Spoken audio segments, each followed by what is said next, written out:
Hello, my name is Dr. Daniel Marston, and I will be your professor for the Advanced Quantitative Research Methods course. We will be starting, of course, this Thursday, April the 8th, but this is sort of an introductory, uh, this is an introductory video lecture.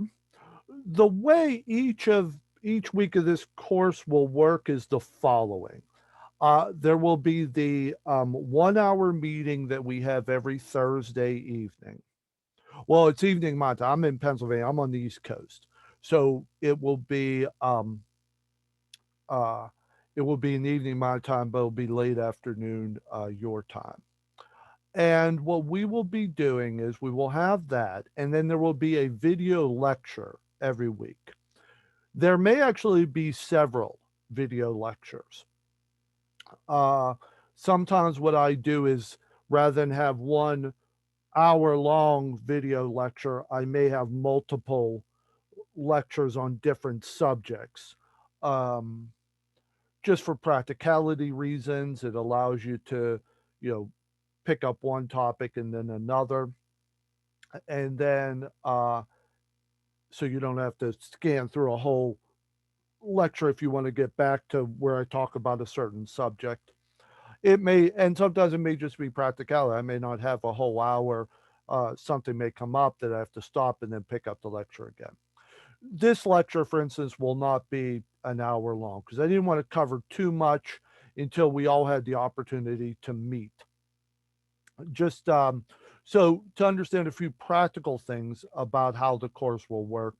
Um, the lecture when we meet on Thursdays will be an hour, and I actually have a class after this, so it'll have to be pretty close to an hour where we're done.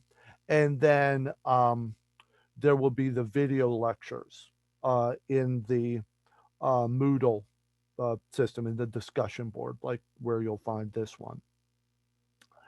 I will also be willing and to have additional video lectures where I answer questions. So sometimes someone may send me a question or may post a question in the discussion board, and I might include another video lecture where I answer that question.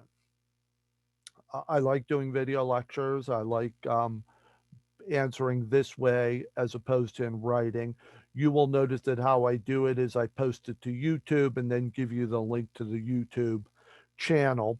I do it that way because it is easier to put the lecture on there. Sometimes the lectures, if they get long, it's difficult to post the video directly to Moodle. So I put the lecture on YouTube and then I put the link to that YouTube video in the discussion board in the Moodle system. So there we go. I need you to please be very direct with any questions that you have. If there is something you are not clear about, or if there is something that you need me to expand on, I need you to either email me or preferably put it in the discussion board. Because if you put it in the discussion board, then other people can add to it if needed. But what I really need is you to be as specific as possible about what you would like me to address. Because as I said, I may respond by typing in something, or I may just post a video like this where I answer the question. I am a strong believer that that addressing this sort of complex topic, advanced quantitative research, is best done by addressing topics as they come up, sort of doing it on an ongoing basis. There's no way that every question, every clarification that you need addressed is going to come up within a limited period of time where we meet. You're going to think of questions as you read them. You're going to think of questions as you watch the video. And so I need you to make sure that when questions come up, you email me or you post them in the discussion board so I can have sufficient time to answer any of the questions you have and can get you the information that you need in order to understand this material. This is an advanced course. Advanced quantitative research is what we are going to be talking about. And so advanced means that I expect you to have some knowledge coming into this. And in the initial material, in the syllabus, I already went through some of that. But just to go through some of that material, I need you to make sure that you are already familiar with how research design works in psychology, be familiar with the scientific method, deep know how to define terms like dependent variable, independent variable, know the basics of how a psychology experiment works, um, understand some of the basic statistical tests. And by that, I mean t-test, ANOVA, correlational um, studies, and chi-squared. Those are four types of statistics that I really need you to make sure that you understand. In this course, we will be talking as far as the advanced statistical method that we will be talking about. That will very much of that will center around what is called regression analysis. So you may already have some exposure to regression analysis, possibly from an undergraduate course, but we will be delving into that here. Moderators and mediators, we will be talking about. This course will really, the advanced part will really cover two things. It'll kind of diverge as far as what we mean by advanced. So there's two ways of thinking about what advanced means here. One is I just made reference to the advanced statistical techniques, the advanced research methodology that we will be looking into. That will be one part of what is meant by the term advanced. So we will be getting into some statistical techniques that you have not gotten elsewhere. Maybe you have gotten elsewhere, but they're considered more the advanced, higher level statistical tests. The other part of what is meant by advanced is we really will be looking at how to take stuff you already know and move you into how to apply it in a real world setting. That is the reason why this course, the text for this course, is research design and counseling. I realize that not everybody who takes this course will be looking for a clinical field or will be even trying for a graduate degree in a clinical field, although I do believe most of you, if not all of you, are. At this point, um, the student roster, so to speak, hasn't been finalized. So there's still, I guess, some people in the process of getting signed up for this course. My understanding last I saw is everybody in this course is a PhD in a clinical field, but I may that may not be accurate because I haven't seen the final list, or it may change because other people, I believe there's still room for some people to sign up if they want. But the reason I picked a text on research design and counseling was one, because the majority of people who take this course will be looking to get into a clinical field, but also because I needed to pick one field to focus on because I want you to get a strong sense of how research techniques are used in the quote unquote real world.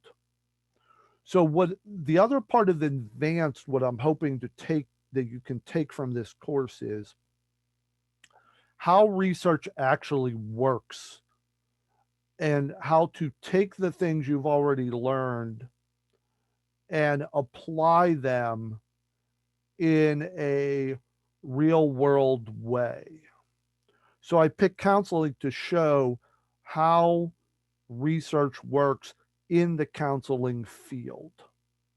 Counseling would also be clinical psychology.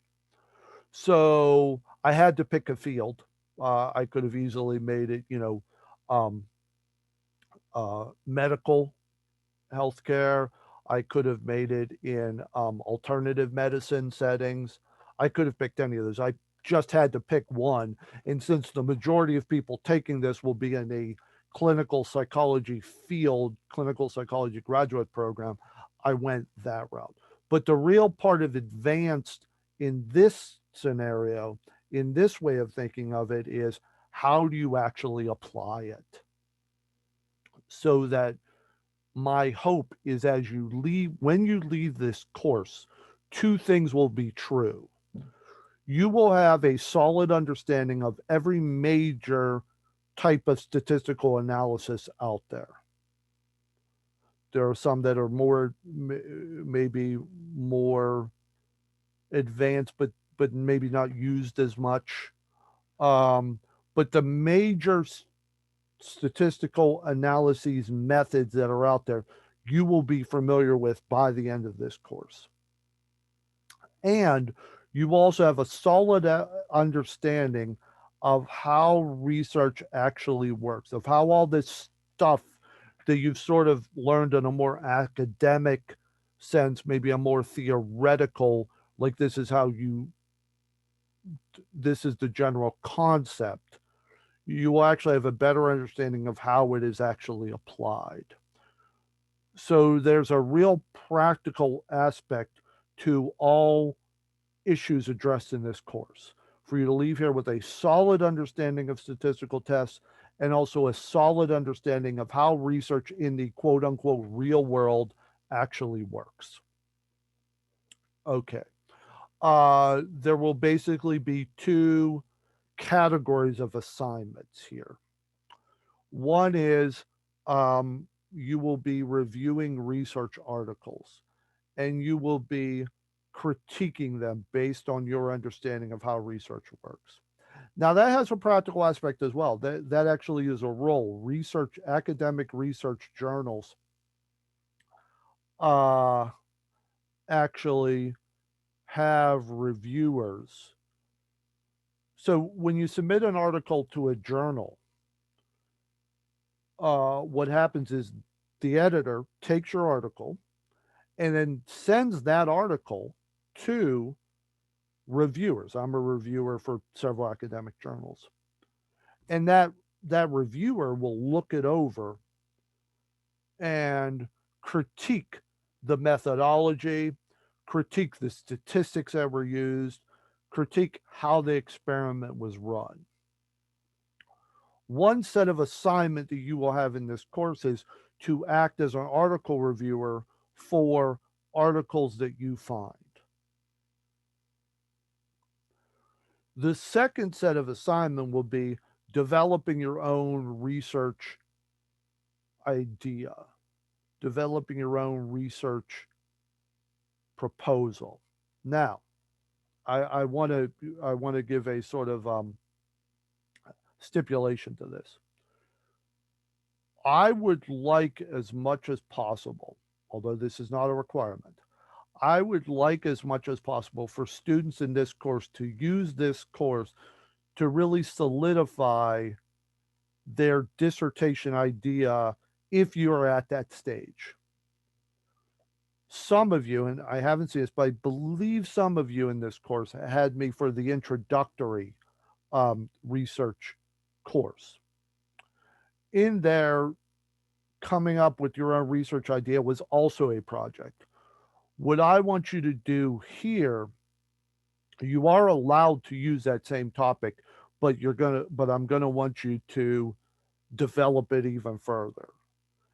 And certainly in this course, if you are taking that idea and want to use it as your dissertation topic, I would like you to use this course, if it's what you want, to develop further your dissertation idea. Again, it is not a requirement, but I just think this would be a good opportunity for you to start thinking on a much more practical level of how you would conduct a research study and how you would develop a quantitative research study. Of course, if your plan is for your dissertation to be a qualitative research study, um, that would not be something you could do here. In fact, there's an advanced qualitative research course. Um, so you couldn't do that here. But um, if you are looking to sort of develop a quantitative research idea for your dissertation, you would be eligible to do that here, and I would like to encourage you to do so. Okay. I'm going to sort of leave it at that. I may post another video later if I get other questions that need clarified. This is just an introduction to the course, just to get things started, get things rolling. Uh, my last I saw of who signed up for this course, I've met, I think, all of you. But if I haven't met you, my name is Dr. Marston. I'm a clinical psychologist. I'm in Pennsylvania. I own a practice out near Pittsburgh. I am board certified in cognitive behavior therapy and also behavior psychology. I'm the author of 2 books, specifically on the application of empirical research to clinical settings. I have been teaching at the graduate level for about 20 years and teaching at online universities for about the past 10 years. Uh, so I have quite a bit of experience, and I'm looking forward to having all of you in this course. Um, Post on the discussion board or email me with any questions you have, anything you want to make sure I address. I want this course to be something that is of strong practical use to you for understanding quantitative research, whether you think you want to be a researcher or whether you just want to be a strong consumer of research so that you can use it in your clinical work. I will look forward to meeting all of you on Thursday. And like I said, please contact me with any questions that you have.